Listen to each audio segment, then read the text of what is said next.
म चाहन्छु यो देशमा पसिना बगाउनुपर्छ, पसिनाको क्रान्ति गर्नुपर्छ र हामीले एउटा दाजुभाइले अर्को दाजुभाइको एउटा नेपालीले अर्को नेपालीको रगतमा गएर देश बन्दैन। म सबैलाई अनुरोध गर्न चाहन्छु, झगडा गर्नु रोक्नुहोस्, अब झगडा गर्नु रोक्नुहोस्, काटमार गर्नु रोक्नुहोस्, श्रमदानमा जोडिन आउनुहोस्। को नेता बन्ने, को ठुलो बन्ने भन्ने कुरा छोडिदिनुहोस्।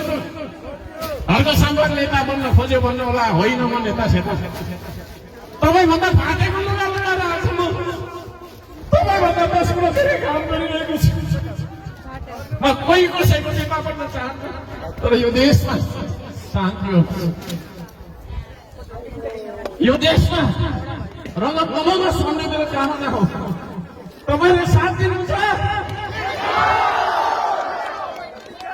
माफ गर्नु।